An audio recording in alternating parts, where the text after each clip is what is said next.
Hey, welcome to Genre Exposure, a film podcast. Join us as we explore the wide world of cinema, broadening our horizons one movie at a time. I'm one of your hosts, Dustin, and as usual, I'm here with Michael. Hey, guys. And Jason. Hello, everyone. What's up, guys? How you doing? Oh, God. I'm here. Doing good. I'm doing good.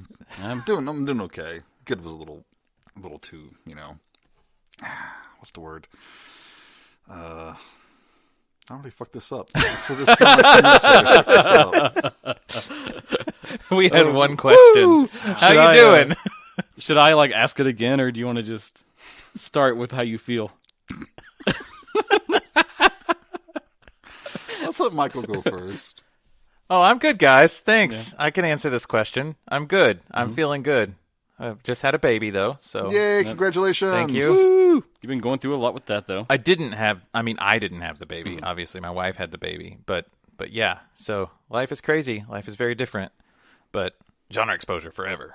That's right. Well, you left your newborn child and your wife. They're at home. Honey, I've got to go. I've got to do genre exposure. That's exactly what I said. That's not at all what I said. You begged for permission. I did. I got a shore leave for a little bit. We are appreciative for her sparing your time. That's right. And congratulations. Yep. Thank you. Congratulations, man. It's so exciting. Thank you. Jason, how you doing? I'm doing well, thanks. Take 2. I'm doing very well. I've had some house issues, but, things are getting there. So, but it looked good when I pulled up. It wasn't a giant chasm anymore. Not a big pit around my house? No. Well, that's a plus. And not the kind of pit you want to have. Well, in the basement? Yeah. Yeah. No, you don't want those either. Well, I mean, if you're Buffalo Bill, you do, but... Okay, well, I'm not Buffalo Bill, so... Not yet. I don't think I like what you're implying, sir. I mean, I've seen what you do in here. What's that song that's always playing on the radio in here? Oh, yeah. What is the name of that song? Shit, I don't remember. Something about horses? Yeah. What? The song that Buffalo Bill's listening to when he's doing his little dance and putting on his makeup and stuff. I forget. It's something about horses. Right. Yeah. So, this is a podcast, by the way. Oh, how are you doing, Dustin? Oh, I'm good. Yeah, glad to be here, always. Awesome. So I finally snooked you guys into talking about anime. Yes. Which is cool. But first, as we usually do, let's talk a little bit about what we've been watching and warm up. Cool. How about you, new baby man? You got a chance to watch anything? Well, I'm copping out just a little bit because I didn't have the time to do what I'd normally want to do and pick something, super cool that I could talk about. Something obscure to get scene points or something. Yeah. I didn't have time to do that. I mean, judging by the ones that I've done in the past podcasts where, total scene points for me picking a movie called Porno. Yeah. So I watched Mortal Kombat like the rest of the world did. Mm-hmm. And I have thoughts. Are you a fan of the games? Because I am. Yeah, I am. I grew up on them, obviously, but I kind of fell off towards the new-gen consoles. Mm-hmm. But I probably blew a fortune at the local arcade. Me too, man. Me too. Who was your go-to? Mortal Kombat 3 is probably the one that I spent the most time on. Yeah, that's the one I played the most. I always loved playing any of the ninjas. Scorpion, Sub-Zero, Smoke. Smoke was usually my go-to guy. So I spent a fortune on that. So I do like the franchise. I really do. And I played some of the new console stuff, and it's super cool. Mm-hmm. I was a teenager when the first one came out. Yeah, so old. I remember I was OG Mortal Kombat. And I remember it was huge. It really cannot be overstated how big this game was. It really kind of was groundbreaking, though. I got cartoons, comics, action figures, everything. It blew up. Mm-hmm. And it's a pretty groundbreaking type of game, too. I mean, that's really the first game I saw widespread that had gore in it. Right. It was the first one to push that envelope, and there was a lot of kickback. I remember, Hillary Clinton had to push about, violent video games. Oh, yeah. Back in the day. There was a big hullabaloo about it. When, in retrospect, it's really not that much. Well, now it's not. At the time, it was... Yeah, I do remember... do you remember University Cinemas, down off of the bypass? Yeah, it was like a dollar theater. Yeah, they always played pretty much third-rate stuff or something that was in the major theaters 4 weeks ago. They had the first Mortal Kombat there. Mm-hmm. And I would... I pumped a lot of money into that game. And it became almost ritualistic. You'd go to the theater there, and you'd hear, flawless victory behind it. It was just part of going to the theater. Right, you heard Mortal Kombat. Yeah. So I got kind of pumped, when I heard this one was coming out. I mean, I'm not the biggest James Wan fan, but I'm okay. Was he involved? He's executive producer, right? Was he? I don't know. Shit. I'm pretty sure. I'm pretty sure he was executive producer on it. I'm a stickler about franchise stuff, so when I heard that they made the new character, who's like an MMA guy that's not from the games, I was kind of just like, I'm gonna ignore this now till someone tells me to go watch it. It had. I think the reason that they did that, and I'll just go ahead and say I did enjoy the movie. Mm-hmm. Jason and I have talked. Well, we've talked about this just a little bit. Jason was going to do this movie, but we actually had a Mortal Kombat tournament right before we started, and I won, so I get to talk about this movie. Yeah, but it was not a flawless victory, so I got a few punches in. Yeah, we cried. We both cried a lot. I think the main reason that Cole is in it, the new MMA guy, is really just a vehicle to tell more of a Scorpion story, which I like the way they've done things. In the here's what I like about the film. I think it actually did try to go closer to the game storyline as much as you could. I mean, there's part of me that's I still kind of have an attachment to the one with Christopher Lambert in it. It's fun for sure. It's bad, It's but goofy, it's fun. but at least what this one had, that the game had, that this new movie did not have, was an actual tournament. There's no tournament. And so that took a lot of kickback. There's no tournament, but apparently the writers said we'd always intended for the tournament to actually be part 2. Oh, you can't do that though. I know. I hate that so much. So it is James Wan produced, by the way. Okay. So I was right. You were right. Okay. You were right. Yeah. Well, I remember that Believe it or not. that was the deal. Like everybody was like, "Oh, James Wan's involved, so it's going to be gory." But it wasn't gory. That's kind of my problem. Is that there's a shit ton of CG gore, but none of it feels real. There's never a point of that feels like, yes, Mortal Kombat's always over the top with the gores and the fatality and stuff, and it's always supposed to be like, oh, that's so absurd that it's not possible. Yeah. But this, like, they set the movie in a very realistic tone. Like, everything felt grounded. Everybody's powers felt grounded. You know, like, even Sub-Zero's felt like it had an earthly weight to it. It wasn't all crazy, crazy supernatural. But that is Mortal Kombat. Yeah. Going crazy and just over the top. So, I don't know. I feel like that kind of got lost, though. The gore just became... I think they tried to have it both ways. Yeah. I think they tried to have it grounded, yet that fantastical, ninja power type thing, too. And the way that they each get their own... Like, they're not... The earthly fighters are not innately... Like, they don't naturally have their special ability yet. They call it Arcana. They have to find their Arcana. Yeah. You're not selling me on this movie. But I'm not trying to. The reasons I would say go check it out is because it does have a cool cast. There's some cool people involved, none of which I can remember their names. But yikes. Yeah, you've seen them and everything. But Jaka is in it from The Raid. Yeah. He plays Sub-Zero. Nice. That is a plus. But I will say, though, the fights do seem a little over-choreographed. They don't always hit as hard as I think they should for the people involved, and especially for Mortal Kombat. When you look at some of the other great... Do they ever do, like, the X-ray zoom-in bone-breaking thing? No, I know that that's would a have been cool, big feature in the newer games. They should have done that. No, they really didn't. That was taken from the old Sonny Chiba movie, Street Fighter. I think that's when that was first done. Yeah, those are cool, too. And that would have been cool to see a modern take on that in a movie. So I wish they had done that. You could the movie pretty easily set up you knew when a fatality was coming. Like, you knew when somebody's signature fatality from the game was about to happen. And they didn't make any bones about it. They were totally winking at the camera saying... Yeah, and on screen, the back, forward, down, uppercut. Yeah. Would come, and then, yeah, it actually popped up there. Yeah. It's crazy. That was a bold choice. Not sure I would have done that, but cool. Wow. I don't know. Did you notice who voiced Cabal, though? No. It's the only way I know how to tell you is he's Dewey Crow from Justified. Oh, I love Dewey Crow. Also, he played Charles Manson in Mindhunter. Okay. Oh, yeah, he was really good in that. A super awesome actor, and really great in the film The Nightingale, which... Oh, I still need to see that. Still need to see I that. want Camp movie, right? God, I'll plug that so fucking hard. Maybe it should... Hey, we haven't seen it. Maybe, yet. maybe we should watch that. It's a painful watch. I will tell you that. Like, emotionally, well, that's my thing. Yeah. Emotionally brutal. I'm not surprised that you love it based on what I've heard. No, it's really good. He's great in it, too. So, I don't know. I was a little...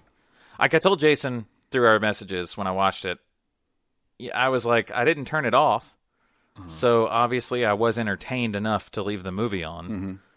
And I'll say, if you already have HBO Max for the other super cool shit that's on there, like, God, there's how much Kurosawa's on there. Yeah. They keep adding Good a lot. choices. Yeah. So, yeah, I mean, if you go ahead and get HBO Max for that, and then if you got time to kill, I mean... have you guys seen, they recently did an animated Mortal Kombat, like, direct-to-video thing. You were telling me about it, but I haven't seen it. It's kind of the same thing where it's very focused on the Scorpion Sub-Zero storyline, and I've actually seen a lot of people online be like, the new movie feels awkward because this animated film that came out just a little earlier kind of did the same thing, but... Is that from a video game or something? Is that like from some of the lore of a video game? Yeah, it goes back to the very first game and kind of the setup of Sub-Zero and Scorpion and like the Lin Kuei. Okay. And that's what they did in You're right. this one, too. Right. Yeah. You just... if I you're just didn't know if it had a video game origin or not. Oh, yeah. Well, and I think you kind of... if you're not, like, super into the lore, you kind of... that gets kind of lost. I haven't paid much past the third one, so... How do you turn on the console? Actually, fighting games are like the only thing I can do decently. No, you can't. Interesting. Yes, I I can. beat the shit out of you in all those fighting games. Well, How many times did we play Tekken and I just destroyed you? I never liked Tekken. We won't have a genre exposure tournament here later, but Street Fighter 2 tournament right now. Let's do it. I'm deadly with Cammy, I'll warn you. So yeah, I'll leave Mortal Kombat at that. Okay. No reason to seek it out, but you know, if you already have HBO Max, Why not? check it out. Mortal Kombat, it sure is a movie. It's a Glowing movie. endorsement. Genre exposure gives it. Wow, okay. It's a movie. It's a movie. Jason, what have you watched? I watched another 80s film, a sci-fi horror hybrid, that for some reason I just hadn't watched over the years. Forbidden World. Ooh, I know of it. I've never seen it. Yep, another Roger Corman flick, another Alien ripoff. Another movie using recycled scenes from Battle Beyond the Stars. Nice. And he shot it on the sets of Galaxy of Terror. Interesting. Which were designed by James Cameron. So it was an awesome looking set. And he's like, yeah, I'm going to get my money's worth and make like 3 or 4 movies out of this. Typical Roger Corman. That's fashion. that's a specialty. Yeah. Yeah. Make one movie for me and you'll never have to see me again. I think was his slogan, his tagline. Right. And it's fun. I mean, it's your typical 80s schlock, alien ripoff. It's got gore. It's got a little bit of sleaze. Checking off goofy 2 of my alien. checking off 2 of my boxes right there. I'm in. Yeah, it's fun watch if you like that sort of thing. Low budget sci-fi horror flicks. Cool. Where'd you watch it? It's on Amazon Prime. Nice. Yep. Do I need to ask? It's on Prime, so you don't have to pay for it. Thank you. My biggest complaint about it, though, is the hero. Let's see, who's the main guy? Jesse Vent, I think is his name. He seems to have had a rousing career. Yeah. He's just not good in the part. He's like supposed to be this big heroic ladies man, like all the women are fawning all over him and stuff. And he's just this craggly, middle-aged. He's like some dude you'd always see out in his lawn, like drinking beer or something. I mean, he just doesn't. So maybe not the right fit He's for playing that. kind of an anti-hero, so I get that. Are you talking about him or me? What are you talking about? Well, but he just doesn't really pull it off. So he's one of the weak spots. But you know, again, it's like an hour, 18 minutes. Yeah, you're not I mean, it's not like you're super invested in anything. So if you like schlock, check it out. It's fun. I'm pretty sure this could have been schlock exposure too. So Just as easily. I yeah. think we're all in. It's one of my great weaknesses. How about you, Dustin? What have you been watching? All right, so we always shill something at some point in our episode, so I'm just going to go ahead and do that now. I watched a film recently called The Day of Destruction, directed by Toshiaki Toyoda. And I want to talk about this and mention it because I actually got the opportunity to start writing a little bit for a website covering horror movies, reviews, news, articles, that kind of stuff. Awesome. I thought the name sounded familiar. Right. So okay. So it's the Grimoire of Horror, and they have 2 different imprints. The Yurei, which covers Eastern cinema, Japanese, Korea, Hong Kong, all that good stuff. And then the Banshee, which covers more Western stuff, the usual fare that we watch. And I don't know, man. The stuff you bring is never Banshee. Probably not, no. But yeah, they're really cool. They're very nice. They're very I like working with them because they kind of embody the same spirit that we have about like being positive about this stuff, sharing your love, spreading the word, getting it out there. Awesome. All that good stuff. We need more of that. Yeah. They're, newer. They're still building up. They're a great place. Go check them out. Follow them. And read my review of this film, which will go much more in-depth than what I'm about to say. But Toyoda's a great director. He's been around for a long time. And I think if you like transgressive Japanese directors like Sono, like Miike, people like that, he should be in that category with all of them. But I think worldwide, he's often overlooked. Has he ever done anything like super provocative, though, to get him on the map like Miike has? He has, but I just don't think it's really been seen outside of Japan very much. Gotcha. Okay. Which There's even so now, much we don't see. It's a crime. I think Third Window has a box set of some of his earlier films, and it was like a limited 2,000 copies thing, and it's been out for a few years, and there's still copies of it. Oh. So that tells you there's really not people just rushing to get. Well, this there stuff. there won't be copies of it now because you just plugged it and everybody's going to run out. You're getting the word out, man. I hope it sells out for them. All of our crazy followers are going to go right there right now and buy it. We'll see. I've already bought one. I can't buy more. So no, that's not true. You can buy as many as you want, Dustin. That's the backup copy. In case you wear that one out. Maybe. But The Day of Destruction is a very timely film. I think it came out last year. And originally it was supposed to be kind of about a thing on consumerism and how the Olympics are going to impact in Japan, the Tokyo Olympics. But of course, they've been delayed from the pandemic and the coronavirus and all this craziness. And so amid that setup, he kind of morphed this film into a movie about pandemics and kind of how the coronavirus has impacted the world. Interesting. So it starts with this businessman who kind of finds that there's been this monster that's discovered in a mine. And this monster ends up releasing some sort of disease, and it spreads and it causes this epidemic. And a lot of the film is kind of following these two different monks that train at this temple, and they're hoping through prayer and devotion to find a way to bring about the end of this. And Sounds it's a little familiar. We'll just leave that there. How so? Oh, the fact that, let's not embrace modern science. Let's just pray it away. And that's a point that the film really makes. And they even, stated at one point that prayer is not enough to end this. Yeah, I mean, it takes more. I think we figured that out here, too. And it's got this great, very punk rock, in-your-face style. It's very bold. It's also very art house. It's not it's very, you'll be in one time and then kind of jump to a different time and then flashback earlier. But it's very, very stylish, very impactful, very hard-hitting.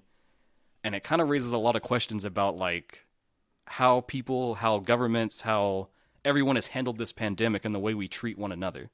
Interesting. And so I thought it was, very emotionally impactful, very strong visuals. I'm not even going to talk a lot about the plot because it is a lighter plot. And it's more about the mood and the tone, I think. Okay. Cool. Yes. Very interesting. And I know that SRS Cinema is going to put it out on Blu-ray here in America. So nice. One to look for. So maybe by the time this episode comes out, perhaps it might be out there somewhere. Is it available anywhere right now for people to watch? Right now, I don't believe so. It played on a few of the online film festivals that have gone down within the past few years. Okay. That's a bummer. Well, past year, I should say. Yeah, past year. Dustin just likes to tease. I do. He does. That's his name. Yeah. So, Day of Destruction, look for it, seek it out. That's a cool title. Mm-hmm. It's like a metal album or something. Then we'll obviously link to the Uray article that you wrote in our stuff. Yep. And check them out, too. And shamelessly plug you. Show them some love. They're great people. Yeah, I've checked out the site, and I like what I've seen. Nice. I mean, would you tell Dustin if you didn't? Well, actually, Dustin, I've checked out the work you're doing, and I'm honestly going to say it's kind of lackluster. Hey, I pride myself in my brutal honesty, all right? I wish I had time to read it right now. I will. I promise I will. You will. I will find time. I will find time to read it.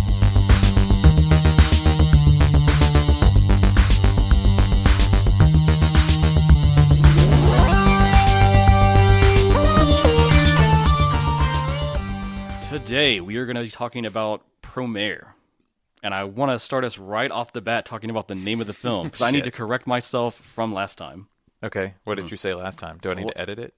It's impossible at this point, but I believe I called the film... That would negate the whole point of what he's doing right now. Okay. So I believe I called the film Promare, because I've often heard people call it that, and I think when you look at it and kind of see how you read Japanese names of things, that's something you would jump to. But I've sourced it through, the Japanese version and the English dub. It's actually Promare. Okay, I heard Promare, yeah.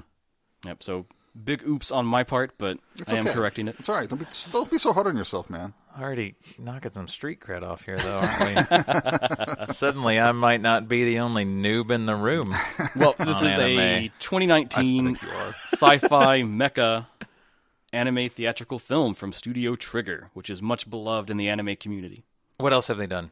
So, you're definitely going to know them for Kill La Kill, which the director Hiroyuki Yamaishi of this film actually worked on that as well. I definitely know them from that. Mm-hmm. They've also done some other stuff like Little Witch Academia. Oh, I've heard of that. Yeah, I've heard of that. I've heard it. God damn it. I did it.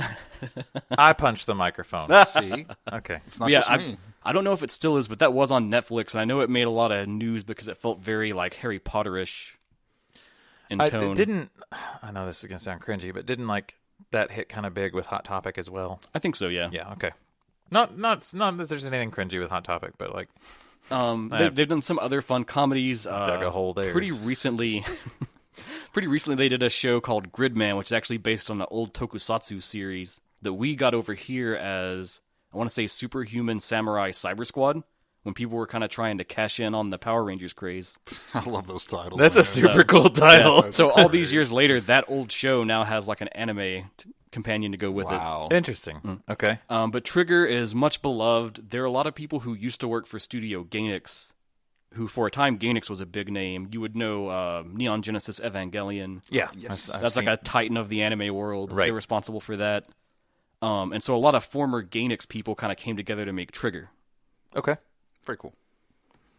So how do we start this conversation? Because I have questions. Well, this is our first anime film. Yeah. Right. So I guess the biggest thing, for those who may not know, may not be familiar, well, what's anime? What is considered anime? Can you distill that? Right. Well, when we say anime, what we're talking about is Japanese animation. Okay. So it's a broad category that covers all of animation from Japan. Mm-hmm. Okay. And within that, you have all the same genres that you would find in any other kind of medium: horror, drama, sci-fi, action, the whole nine yards. Cool. I think that's good to note because sometimes anime is hard to pin down. Mm-hmm. And well, a lot of people, when you say anime, a lot of people are like, oh, that's like nerd stuff. It's just like Robotech. It's about people who have big body pillows with anime characters on them. And stuff like that. That's what's wrong with that? I didn't say anything was wrong with it. I think that though anime is hard to talk about sometimes without that stigma, because I agree. It's become and I will be brutally honest with this. That's hard for me sometimes because I have trouble getting past that that already stigma of what anime is and what some of the. But it's no different than what any fandom will do. Right. Sure. Any fandom will take something to an extreme, and that's what gets shown. Star Wars fans. Most of us are middle of the road people about, it's Star Wars, we like it, it's cool. Right. But then there are those who will start internet fights and bully people off the internet over Star Wars. Right. It's no different just because it's anime. You'll still have the same right level of, but I think that kind of gets highlighted a little bit more with anime, maybe from somebody like me who's not. Well, it can be very inaccessible for those who aren't, into the genre. Yeah. That's very true. There's a lot of tropes and stylistic things that kind of get repeated through them that if you haven't encountered that already, it can be a bit of a wall to push past, I think. Is there a movie that's considered the first anime? Ooh, that's going to go real far back. Yeah. I'm not 100%. Like Walt Disney type stuff, back in the 30s or 40s? I know a lot of the earliest stuff would be stuff that was made out of the works of Osamu Tezuka, like Astro Boy. Okay. That's 60s? It's pretty early. Earlier, okay. Cool, all right. So I think one of my biggest things with anime too is it's a hard genre to jump into because there's so much. Right. And so and it's varies so much too of stylistically. It's really hard just to pick an anime to watch. And we had this conversation between us where I will see something flash by me on Netflix. Right, you're like, hey, is this... And I'm like, hey, Dustin, is this any good? Is this... Because you know what I like, so it's easier for you to say, well, I know you like this, so I can recommend this. And that's an easier way for me to jump on. But it's a lot harder when somebody else doesn't have a Dustin in their life that they can just jump into. Everyone should have a Dustin. Right, I kind of bridge the gap for you guys, I guess, on getting at that stuff. I think you definitely do, yeah. So I will talk a little bit, I guess, about mecha as a subgenre, because we see this a ton in anime more than in a lot of like American films or things like that.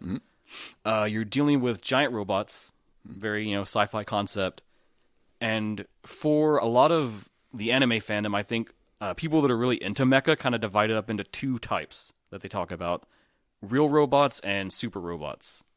Okay, what's the difference? So to chart that out for you, super robots come from like the earliest days of anime. Many of the first mecha shows were of this style. It usually involves a giant robot with abilities that are, I would say, lightly explained, and often it borders on like magic or super science that doesn't make sense. And their opponents will often be like giant monsters, kaiju, or the giant robots made by like a mad scientist or a crazy inventor. Okay, is it like Ultraman type stuff? Ultraman's really more of like the tokusatsu kaiju thing, but like the first example of this would be Tetsujin 28, which we have over here as Gigantor. It was actually like localized. Sure. I watched a lot of that. Yeah. It was always on when I had to get up for work at like 4 a.m. I used to watch it in college because they would play it on the Sci-Fi Channel. That was like that in Transformers. We'd watch it every day before class.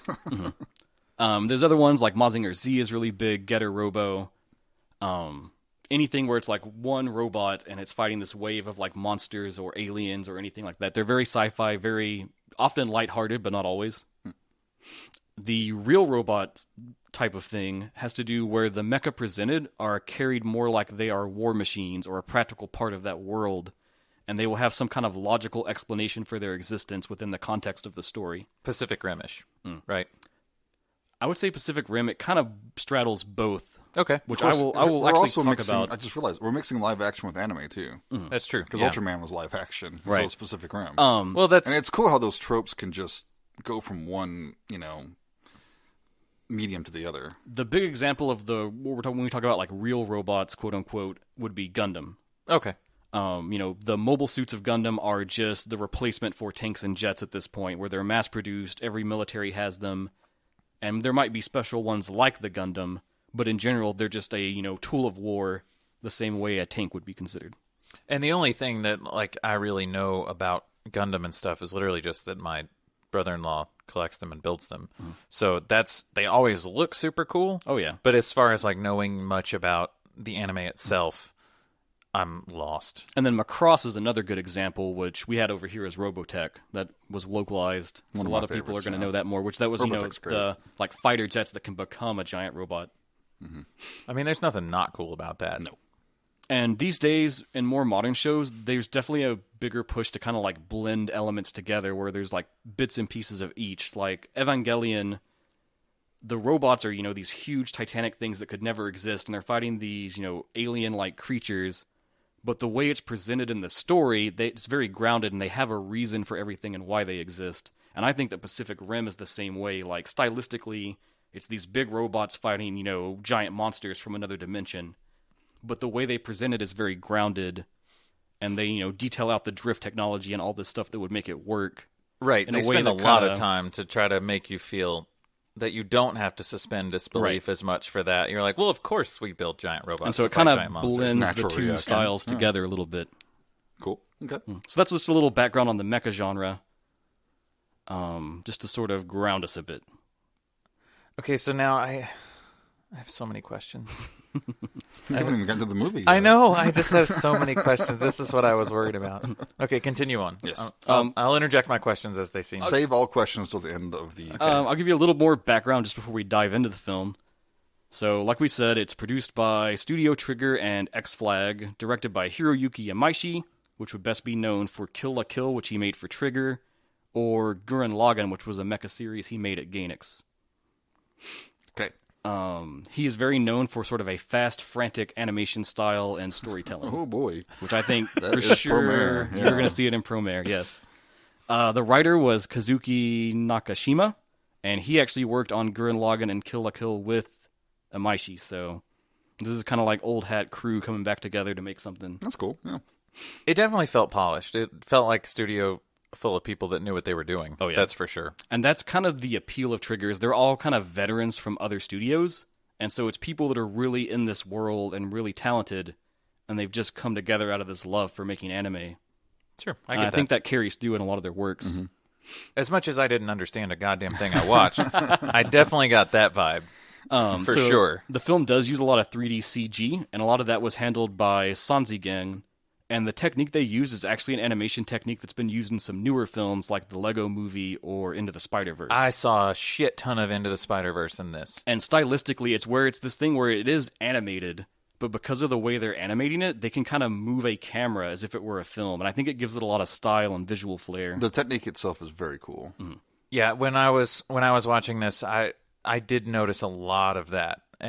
But I'm sure that Into the Spider-Verse was not like the first thing to do it. No. I knew that for sure. But that, I think, is why you made a good choice on this as one to show, because it felt a little more familiar for me. Mm-hmm. And technical merit-wise, like if you're deep into anime, you're going to know that there's a lot of jokes about shows that use terrible CG. And this, because it does have the budget of a theatrical film, they were really able to kind of bridge that gap, I think, where they use CG, but it never kind of pulls you out at all. Yeah, I mean, it all felt like it was part of the artistic choice. Mm-hmm. There was never a sense of this film that I thought was like, well, that's budgetary reasons. It all seemed like it was part of what they wanted to do. I thought it was a good blending of styles. The music is another thing. It's composed by Hiroyuki Sawano, who's a veteran composer who's worked on a lot of animes.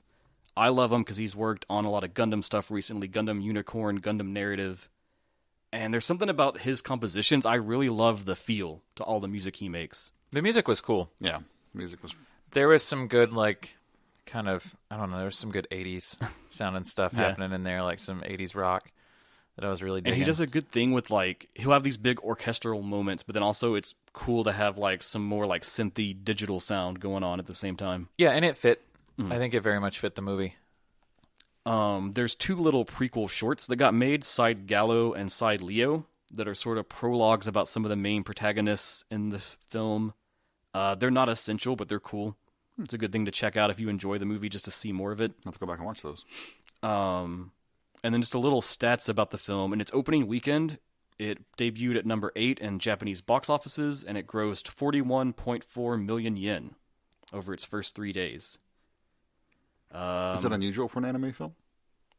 It did well.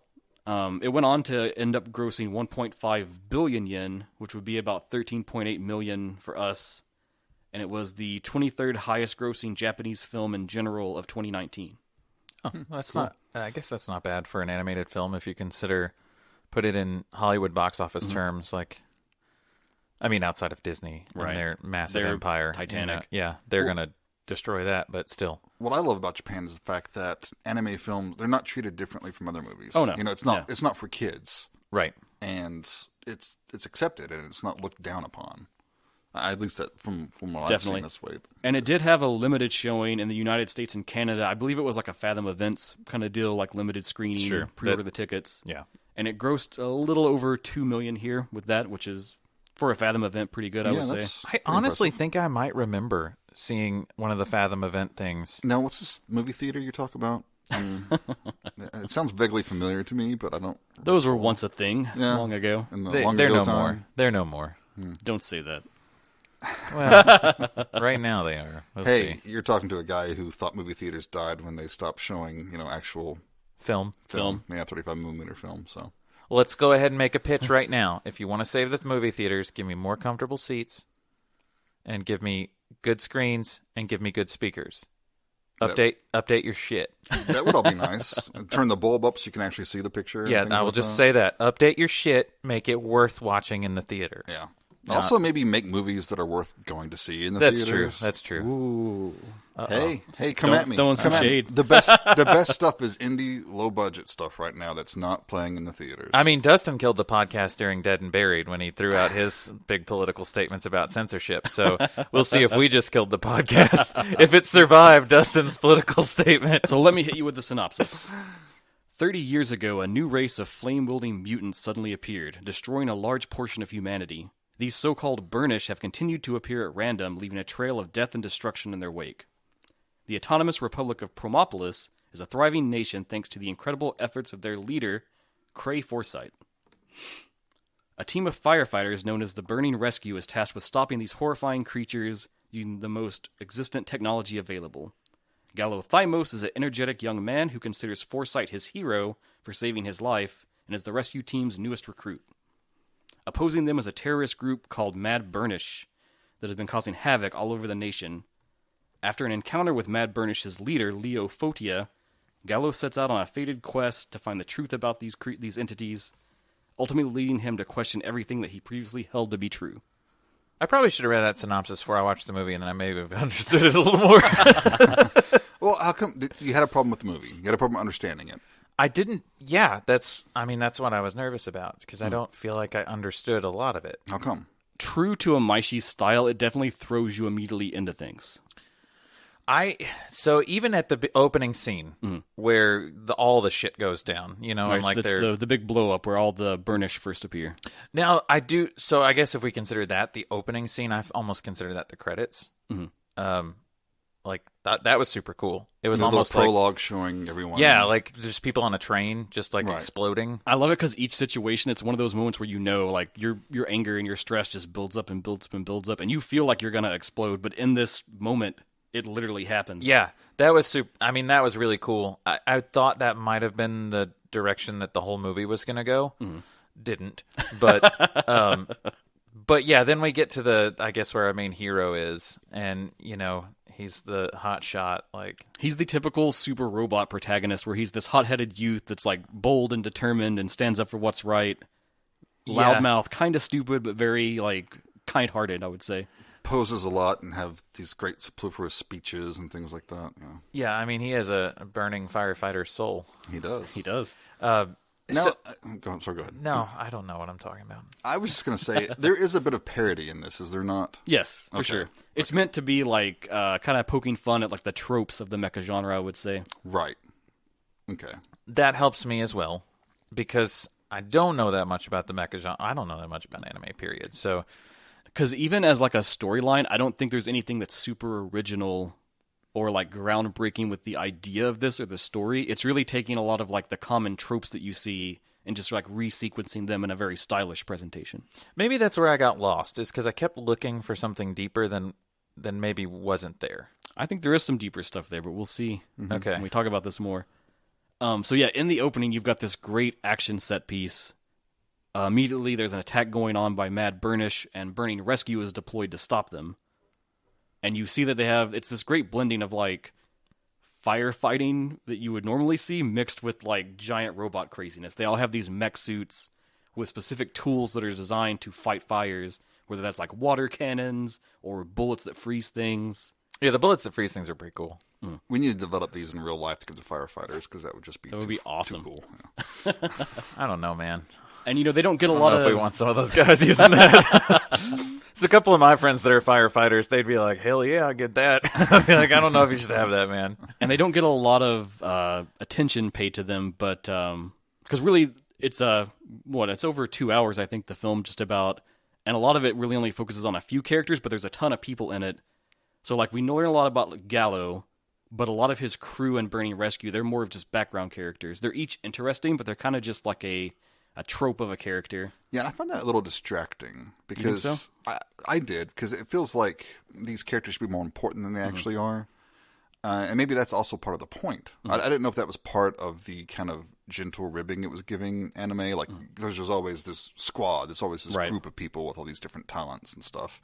And we kind of see them, but we don't really get to know them. I thought maybe that was sort of a meta joke in a way. I also thought perhaps they were being set up to die at some point to fuel, his revenge and things like that. I was glad that didn't happen. Well, see, Trigger actually kind of has a trademark thing of, like, in a lot of their shows, late in the show, there'll be, like, a dramatic death of a character that kind of pushes the final act. That's exactly what I was expecting. And I was actually surprised that they didn't do that, and I wonder if that was them sort of playing...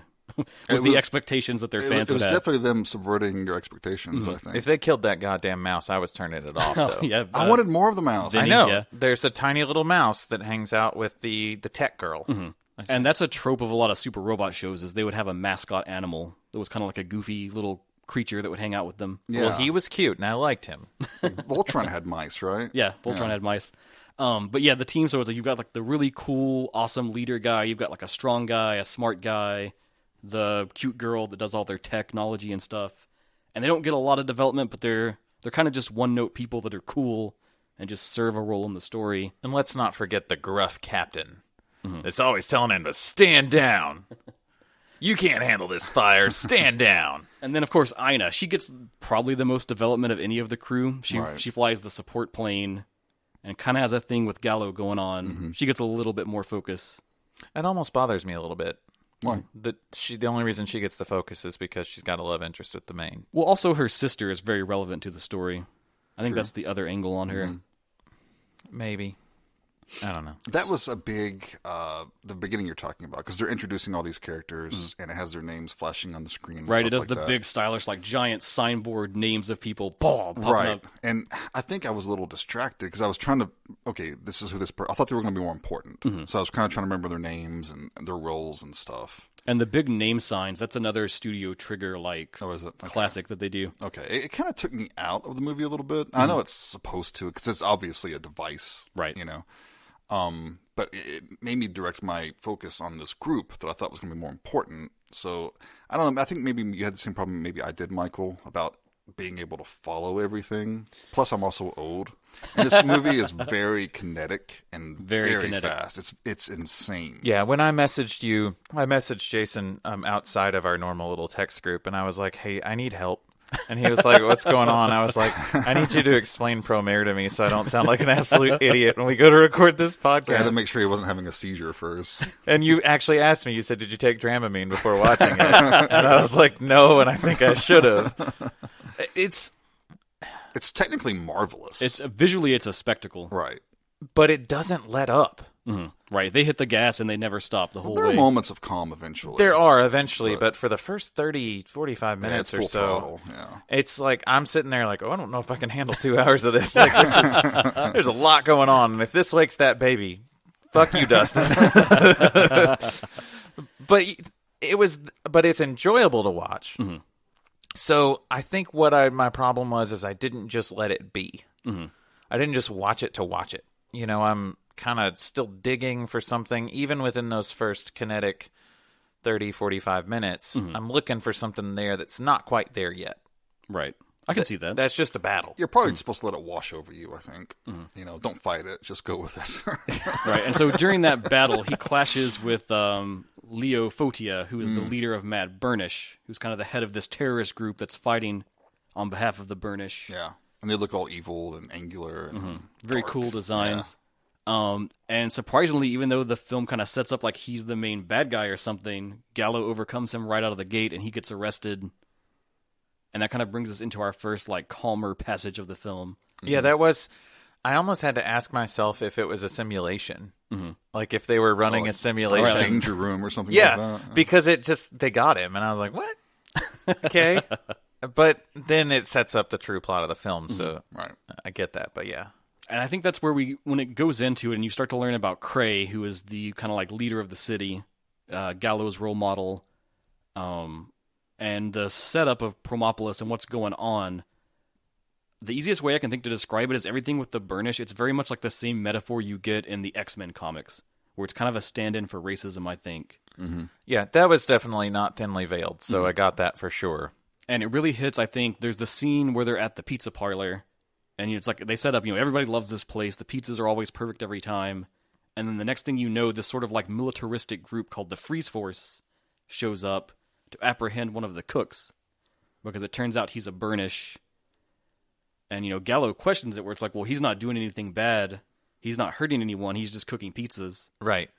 And they're like, no, he's a threat to society. Yeah, it's only a matter of time before he does something. And you can see in the other patrons that are there, the second this comes out, they're like, oh, we were eating pizza made by a Burnish? Like, what? Yeah. Yeah, that was... Thankfully, I did get that reference. I was good with that. It's not subtle. No, those were good. That's kind of what I needed in this movie. I needed not subtle. So I'm struggling, guys. I'm struggling here. And so, following from there, Leo stages a break out of prison. It was all his plan all along to sort of rescue all the Burnish that had been captured.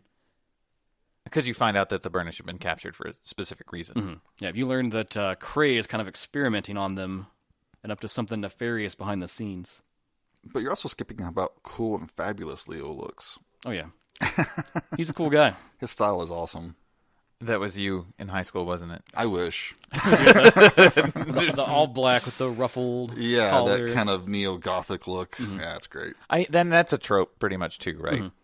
Because it's often you have Gallo is like the very like straightforward hero, and Leo is more of that anti-hero kind of character that seems like they would be the villain, right? But really they have a good cause underneath it all, right? And I think where I got lost, like really, really got lost. I mean, I was already like kind of wandering through the woods through a lot of this, but at least I could like see some horizon or something. You threw Michael into the deep end of the pool, apparently. I'm not the brightest one of the podcast. Oh, that's and we all know this. It was, I think when I really got lost is when they started tag teaming together, because that became super, even more kinetic than the opening of the film, and there became a lot of the screaming battle cries. That is all like super robot kind of thing tropes, where they shout the names of their attacks and things like that. It just seems like if the other guy studied it, though, and then they shout the name of their attack, they're like, oh yeah, well he's doing super uppercut left-hand punch side, so I'm just going to step to the right, and then boom, the movie's over. That's definitely one of those things like you shouldn't think about it. Okay. You should just like be like, hey, this is cool, and roll with it. All right, okay. And I don't want to spoil, I guess, all of the plot, but so yeah, Leo escapes. Gallo and him have another encounter where he actually witnesses one of the Burnish dying as a result of being experimented on. And you get this scene where Leo kind of tries to do this mouth-to-mouth thing where he passes sort of his flame to her to try to resuscitate her, but in the end she perishes. It turns into ash and just floats away. And that hits home that point again, because Leo says to him, like, hey, we're just like you. We're just like any other human. We live, we die. We go through the whole range of things. We're not these like monsters. That I really did like that scene in the cave.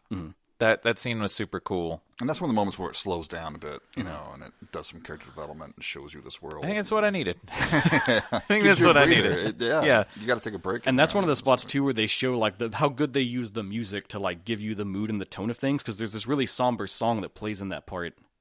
And I think that really like punches up and sells that moment. I don't remember it. Well, you were like assaulted by this movie, so I was. You probably blocked some of it out. But let me say this though, because Dustin brought this to the movie club, it got me asking about more anime. Yeah, it's the point, right? Yeah, it got me asking about broaden your horizons. Maybe this wasn't fully my thing, right? But here's what I liked about it. Here's what I didn't like about it. So make me a recommendation, movie store guy. And that was kind of my thought, because I was like, I didn't know if you guys would dig this or not, but I felt there was so much stylistically that was good about it. You would at least appreciate that, if nothing else. I definitely could. Yeah, you have to appreciate the style. Watching this it's an experience of its own, visually, sonically, I guess. Unfortunately, I didn't have this cranked up because the baby was sleeping, but like I should have. Headphones are for, man. Yeah, but if you start screaming and then my wife comes in, cranked, and it was pretty impressive. Yeah, it was. Yeah, it was thumping. Wife comes in, she's like, "What are you doing?" The baby's crying. I'm like, "I'm watching anime, woman. I don't have time for babies." Like, I know the baby's crying, that's why I'm wearing these headphones. Damn so why do you think I put these on? So yeah, this encounter though for Gallo, it kind of leads him to question like, well, why are we so on about the Burnish and like trying to capture them and stop them and stuff, and why are they a problem really if they're just like normal people still? Which brings him to question Cray, which kind of gets us into the real story of what's going on, as he reveals that since this Burnish phenomenon started, there's been all these weird activities going on with the Earth, and eventually there's going to be this kind of big volcanic eruption that's just going to wipe the planet.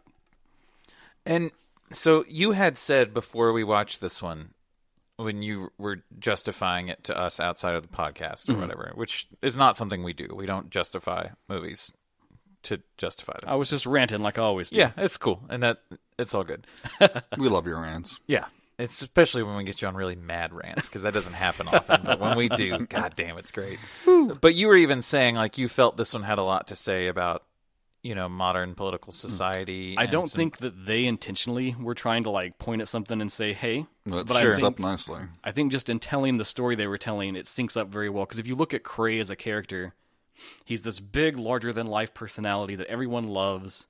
Everything he does, he's like, I'm for the people. I'm trying to save everyone. He's a genius inventor. He's a great person. He's nice. Everyone loves him. But when you get into it and learn the truth, he's actually doing these terrible experiments on the Burnish. He knows that the Earth is going to be destroyed. And his solution is, I'm going to make a big ship, like a new Noah's Ark. It's going to take take these approved people. It's like 1,000 people he's taking. Kind of the elite of the Earth. Actually, something I did, I think it's 10,000 people. And the reason that I thought that was interesting is because that's actually Jehovah's Witness thing. I think there's like a 10,000. So crazy Jehovah, this is what you're saying. Well, I'm not sure that it's like, but that hit me because I'm pretty sure he said 10,000 people, and I was like, interesting. But it's definitely that idea of like the special elect. Yeah, like you were deemed worthy that you were saved. But he's going to pack them onto this ship and using the Burnish as a catalyst, teleport to another planet that they've discovered that can support life. What a jerk. And start things all anew. And if I don't want to get too into the weeds on American politics, but this idea of the elite that are looking out for themselves or just disregarding the common people. That's not even just American politics. That's all politics. No, I think that's global. Yeah. I'm sure they feel that way in Japan, too. And maybe it's not as forefront in other countries as it is here in the States, because here in the States we have everybody shining a light on everything. Right. So, but I looked at a lot of this, too, through the lens of immigration. That I'm not entirely sure that's what they were trying to say, but a good story can tell you a lot of different things. But right, and it can lead you to pull out things too. What made me think that was like when they're eating at the pizza place and they come in and arrest him, and he's like, imagine if you were eating at your favorite establishment and then there's a raid and they're like, well, these people are here illegally, and then I've seen people do that. Sure, I've seen people go, oh, how did they? I can't eat there ever again. And you're like, but you just sat there 5 seconds ago talking about how great this was. Right. Even though these people have been here for years. And you love the place and you went there all the time. Yeah, and they work hard and they're part of society. Yeah, and you've known them. Like, you know their names. You've been there so long. But now you hate them because it was very... Yeah. I think you can easily draw some distinctions and stuff from that, too. That's a good connection to make. I'm not sure that's the connection that would be in Japanese society, because I don't know enough about Japanese immigration or anything like that. But even especially as obsessed as I am with Japan and all the stuff I know, I don't think I'm the right person to get into that. Sure, explain it. Sure. But, well, it's not our culture, so it'd be. But yeah, I mean, I thought that hit me here for the United States. I thought it was easily to see, and you'd also think about what our country's history has done to minorities. In terms of, quote, science, Yeah, the Burnish stand in for anyone who's been oppressed, for any group marginalized for whatever reason. Yep. That's why it works so well. I think that was definitely one of the things that kept me through the movie, though. That I could at least connect with that. I'm not fully understanding all of the hyper-kinetic things that are going on otherwise. Hyper-kinetic. That's a good way to describe it. Yeah, so when Gallo confronts him about this, he's told what's going on, and he's kind of like, I'm doing this to save the world. And immediately Gallo rejects it, and he has that typical, I would say, anime hero response where it's like, well, if you know this is a problem, then just go fix it. Right. Find the answer. And he's like, well, I can't find the answer. But it's not that he can't, it's more that he won't find the answer. Right, finding the answer is going to be harder than... what we can do this. Let's just exploit these people and then we get the answer we need. And unfortunately, it all comes at the hands of Harris, who is Ina's sister. She's a scientist that works for Cray. And it's very much you can tell her heart's not in it, but Cray has promised to let Ina be one of the people on the ship. Right. So she's kind of doing it for the sake of her sister to protect her. Yeah, which doesn't necessarily still make her a great character, though. No. It makes her understandable. Yeah, you can relate to... Yeah, you can slightly relate to her, yeah. There's plenty of people, I'm sure, that have been in that kind of situation. Oh, yeah. Doubtless. Yeah. So Gallo gets imprisoned. He kind of goes missing. No one knows where he is. And eventually they sort of ramp up their plans and they send out Freeze Force to apprehend Leo and all of the Burnish that are left. Man, Freeze Force enjoys their job way too much. They're way too zealous. Yeah. If you got to drive that cool shit, though, you would too. I don't know. And again, I don't know if it's intentional, but I definitely got a raw American military vibe out of the Freeze Force. Yeah. Especially with the big fuck you Humvees they're riding around in. They don't care about collateral damage at all. That was my thing. Like, you guys don't need to worry about the burnish. You need to be worried about this building you just destroyed in order to stop two guys that really weren't doing that much to begin with. Your solution is way worse than the problem. Yeah. Which that's a trope in itself. I mean, look at, superhero films and all that stuff. How much gets destroyed in the sake of saving the world. And they rarely, address that even. Yeah. We've started to get some stuff about addressing So the Freeze Force round up all the burnish, and they shoot Leo with this special, absolute zero freezing bullet, intending to leave him to die. But it brings him to kind of the peak of his anger, and he's able to even burn out of that.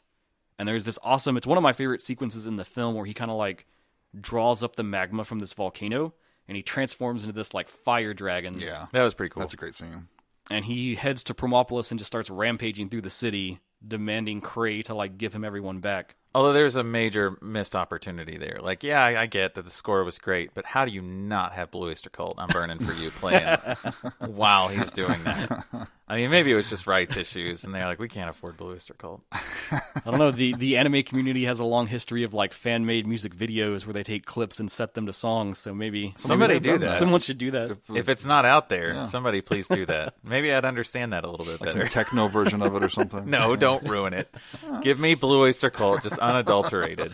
But during the rampage, Gallo ends up freed because the building gets damaged. And linking back up with Aina, he kind of manages to subdue Leo. And he plans to take him to this lake where it's kind of his chill out spot where he goes to think. And when they get there, they get this very out of the blue moment that's maybe it's a little hard to swallow with this film, but it's very in line with classic super robot anime where it's surprise, they found a secret lab.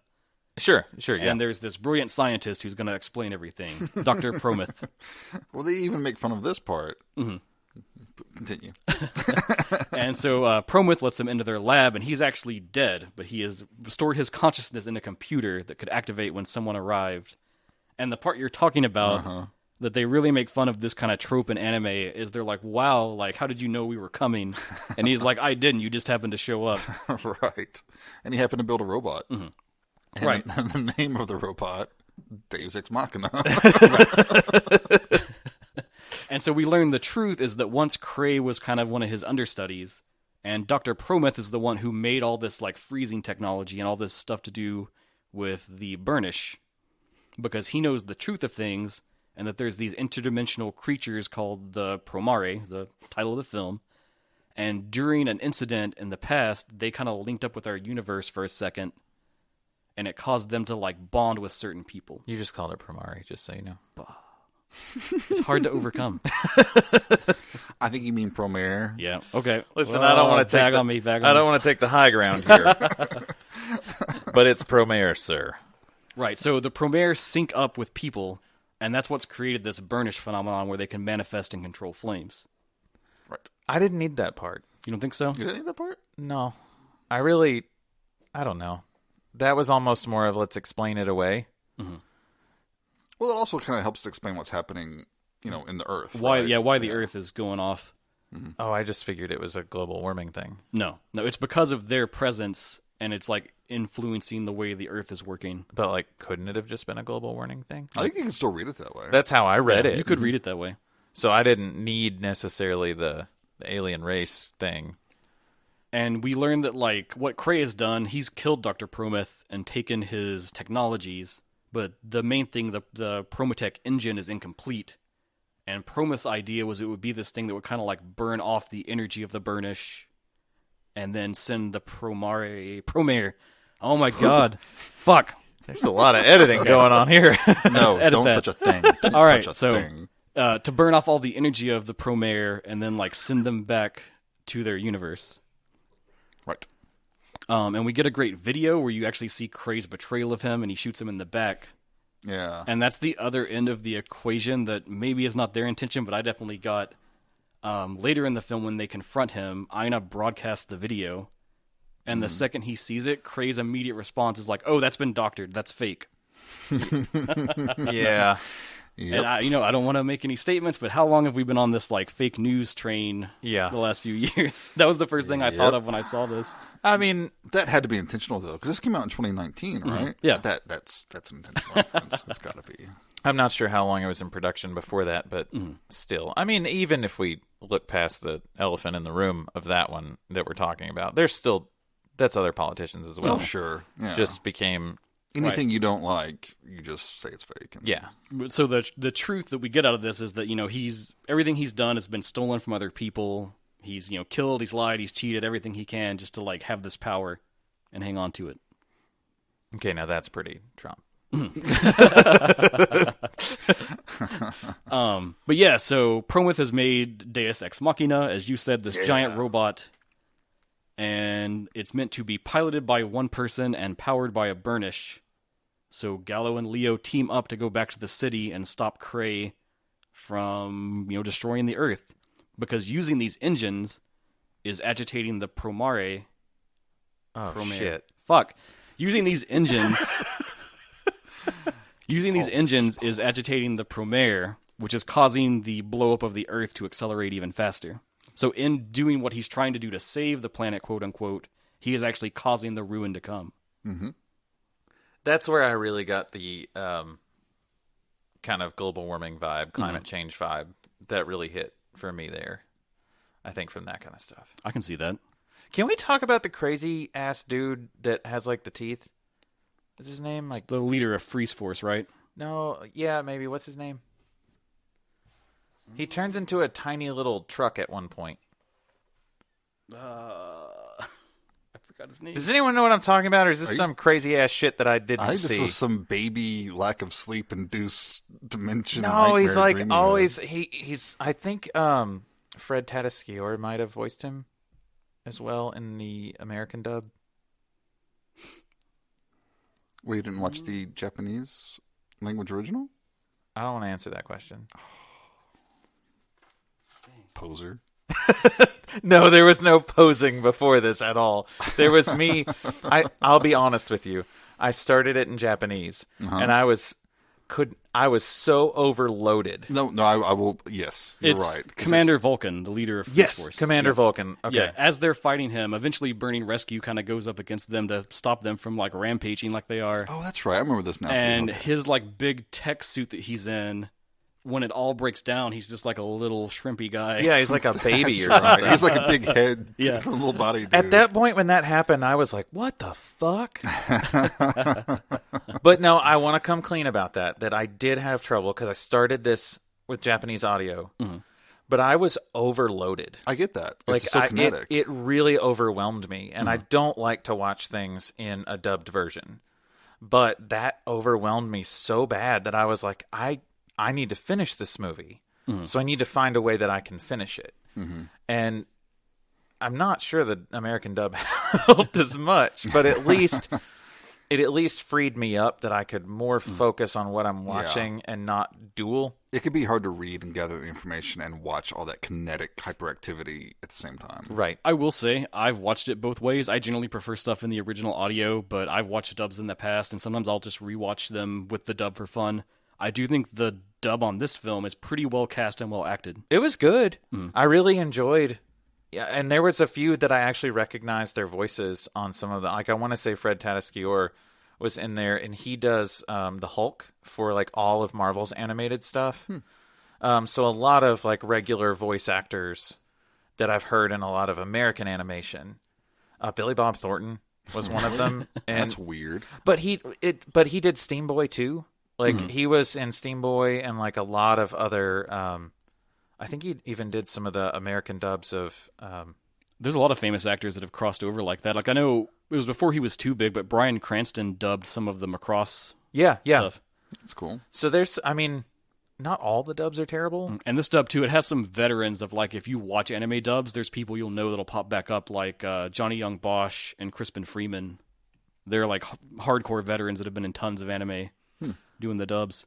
So I think that's fair to say to listeners, though, of the podcast that no one's going to judge you if on this film if you need to watch it with a dub because there's a lot. That is one of those gatekeeping things too. If you get online, where you'll run into those people where it's like original audio or die. If you listen to the dubbed, you're trash, blah, blah, blah, blah, blah. That's a little harsh. I mean, whatever gets you to this material, I think, that's good. It's good that it has a dub, so it makes it accessible to those people. Right. I would prefer it, with the subtitles. I would like people to see it that way in the original way it was done, but it's whatever gets you to this. Sure, and being animation helps, because, obviously it's dubbed by someone at some point. So as long as you have a good voice cast in English doing it, it could be... Right, you don't get that uncanny thing when it's live action that's been dubbed. Right. And that's kind of one of the problems for me sometimes with anime is depending on how kinetic it is. It's hard for me to... Like, if I'm watching a drama or a horror film or something like that that's in another language and subtitles, that becomes second nature to you. They speak, you read, it's all one thing. But you're not tracking a million things happening on the screen at one time. Right. Whereas this one, I was like, I don't know if I can do this. So it's understandable. But I think that did help me enjoy it more than it would have, though, had I really been straining to try. So at least I think that helped me get enjoyment out of it. Like, I don't think I still understood it a whole lot. But so with Deus Ex Machina, we get to this final battle where, with all the truth exposed, Harris kind of betrays Cray, overloads the engines, shuts down his plan, and then he comes out in this crazy giant robot, which I thought was interesting because all of its weapons are like tools that were made for them to like terraform the new planet. Yeah. And I like that with every attack he would explain, like, well, this was made to break down the earth and the rocks. Right. And da-da-da-da. Well, I mean, they spent all that money on it. You need to make sure they knew what it was like. This is what we were originally going to use this for because of your bullshit. Now I have to kick your ass with it. But we just get a crazy, excellently choreographed giant robot fight between Gallo and Leo against Cray. And we get back into that like spectacle of the opening of the film where everything is just crazy, over the top. Yeah, we do. Very intense. Yeah, we do. But in the end, there is one more twist, and it is hinted about a bit earlier in the film.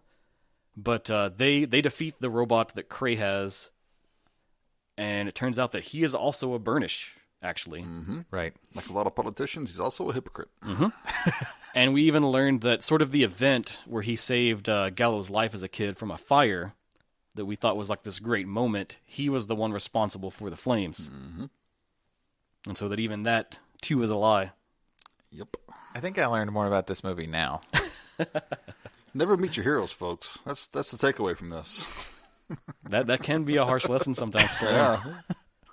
But yeah, so Cray apprehends Leo and intends to use him as like the final piece and still activate and do the whole teleportation scheme. It's such a good thing that you guys watched this without me while I was at the hospital, because I would have been hitting pause and being like, okay, someone explain the last 20 minutes. Give me a breakdown. Okay, let's go. And so our final scene is that Gallo sets out to fight Cray one-on-one and get Leo back and stop everything and put it to an end once and for all. And he uses the cool Matoi tech armor that he has at the start of the film, which I actually wanted to make a note about that. It's inspired by the Hakeshi, which were the firefighting groups in ancient Japan that would roll out to try to do what they could against flames. And that Matoi tech, Matois were large flags that these firemen used to kind of warn others about a fire that was going on or to give guidance on like where to go and where to move. I thought you were going to tell me they were going to use the flag to fight the fire. I was like, that's bad. No. That's more air. And actually their original practice, and this makes sense if you consider like what they could do about a fire back then, they would try to like tear down buildings that were on fire so that they would burn out safely and then not like spread that's the actually areas really around smart. them. That's super smart. So the flags themselves played more of a role in just like rescue efforts and getting people clear of where they would kind of set up these spots to let the fire burn out. That's something else I just thought about too, because I don't know a lot about Japanese history, but I know that fires were particularly dangerous in their towns and cities because it was all wood and paper. Yes. So that also adds sort of a more subtext to the movie, I think, in a way. For sure, I can see that. Yeah. I'll go. Yeah. I'll go with you. Excellent point, Jason. Excellent point. Thank you. So in the end, he does defeat Cray, and it's actually with the help of Leo, who kind of like sends some of his flames to protect him. And we get this last moment where Leo is like burned out. He's dying the same way that the chick did earlier in the film. and Gallo gives him mouth to mouth and like passes the flame back to him to resuscitate him.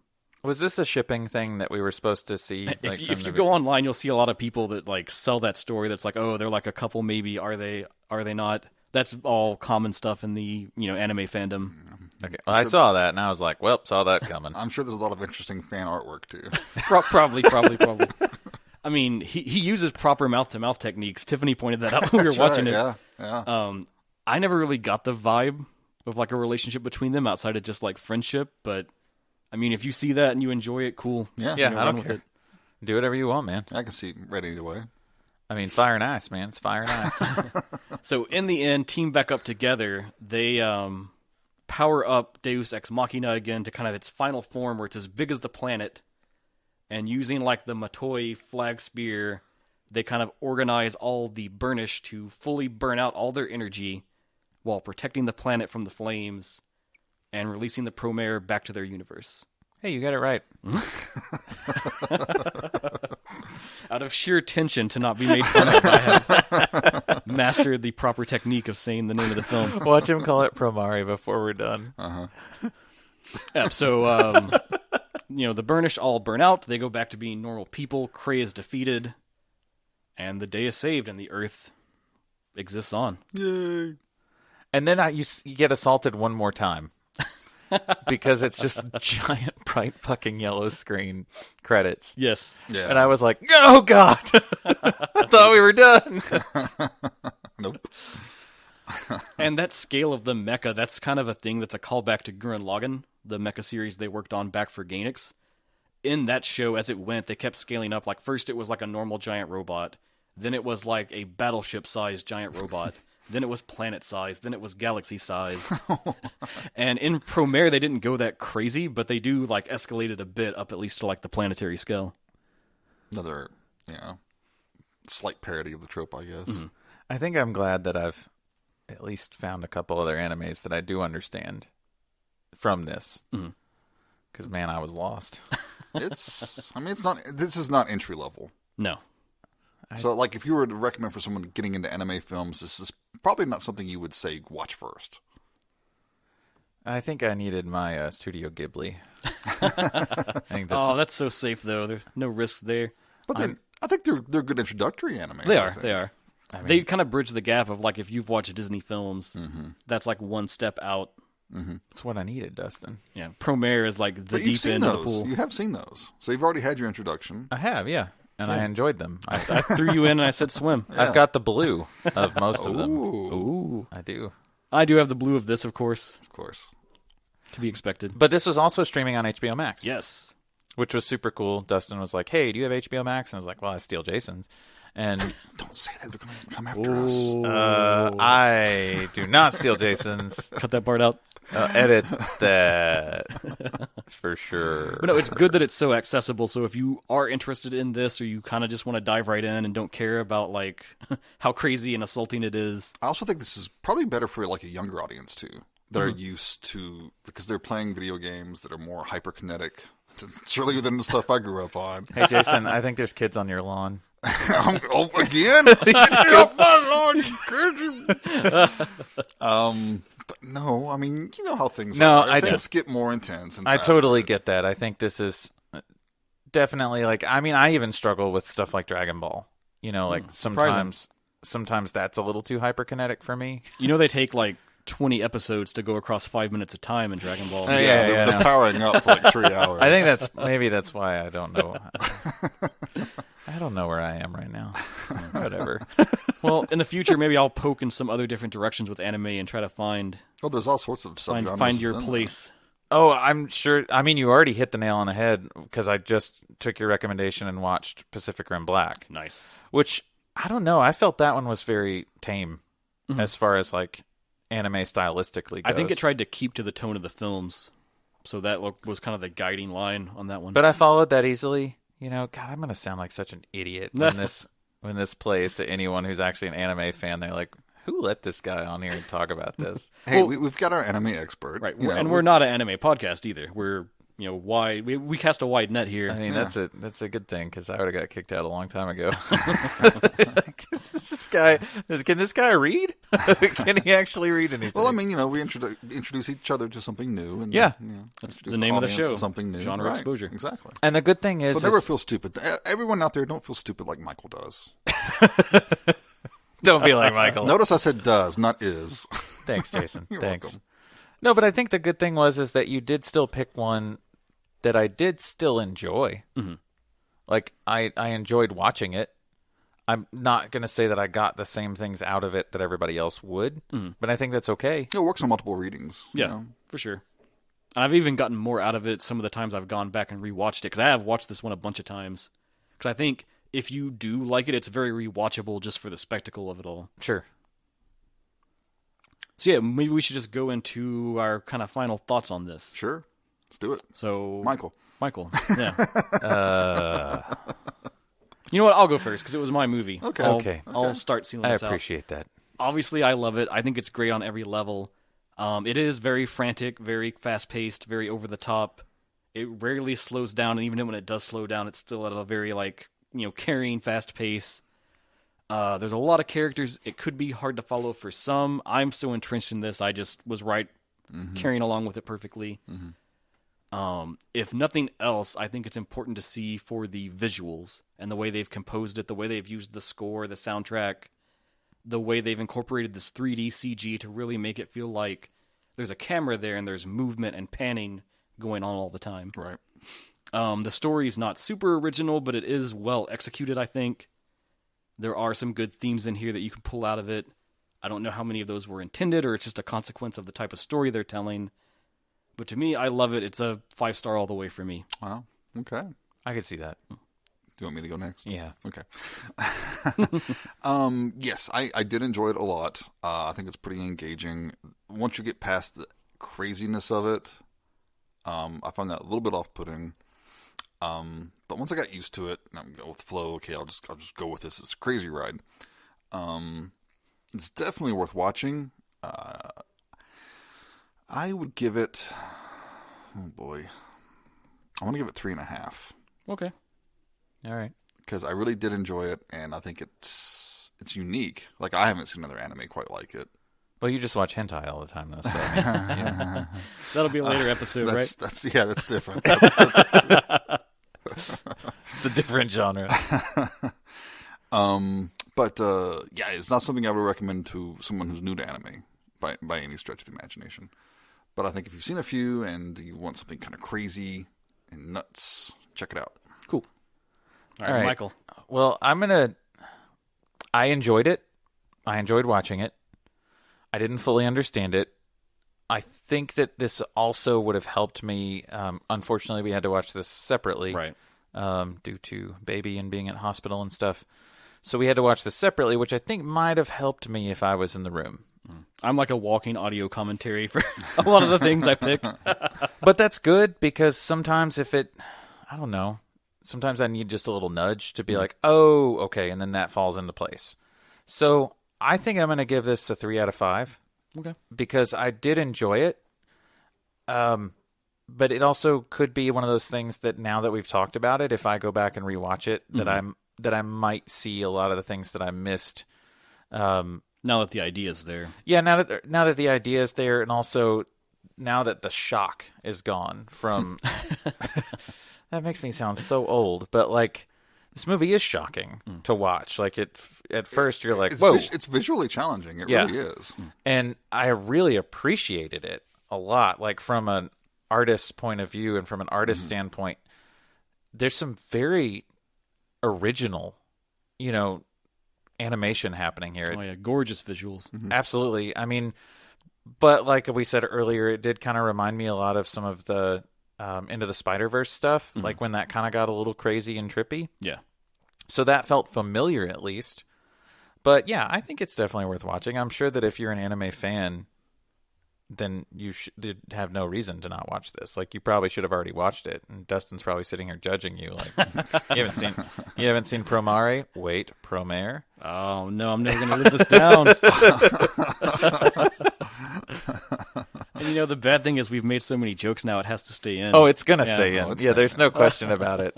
Because, I mean, I never trip you up. Ever. Like, I could be like, hey, you know that one movie from, like, I don't know, the 70s with that one guy in it? And Dustin's like, yeah, that's actually, and we'll, like, rattle off the movie that I'm thinking of and then tell me everything else about it.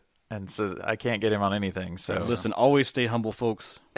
so if he fucks up a word of the movie, Yeah, we're then on him. I'm on him. Pouncing. People Yeah. get stuff wrong, and you got to be able to accept that. So don't beat yourself up too much. I actually won't. I don't think so. We'll just see. Wait till you hear the playback of this. Okay. You'll be like, God damn it. God damn it. We'll see. We'll see. Well, it's my pick. Right. Next time. What's coming next? Yeah, we got. So, there's a new A24 film out. Woohoo! So, that's my jam. Let's fucking watch it. Saint Maud. Saint Maud. Right. Nice. I'm stoked. I've Yeah, been I've been waiting to wanting watch this. Yeah. So, let's do it. Let's watch Saint Maud. Far out. Can't wait. Killer.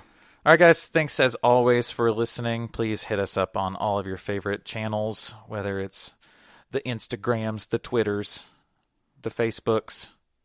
I don't know. Is there any other ones? Email us at genreexposure@gmail.com. Yeah. We want to hear your thoughts. We want to hear your movie recommendations. If we get recommendations in, we're going to start covering films that people suggest to us. Yeah, send me something. Send me send something to something. watch. Give us something crazy. Yeah, something crazy, something weird, a film that you love that you think not enough people know about. We want to boost the signal on cool stuff. I mean, I'm so excited for that day It'll happen. when somebody gives us something cool and I'm like, damn, I never saw this. That movie's awesome. Yeah. Right, that's what this is all about. Yes. Yep. All right, guys. Well, it's been fun. Yep. All right, We'll see you next time. Yeah, next time. Bye, everybody. Take care.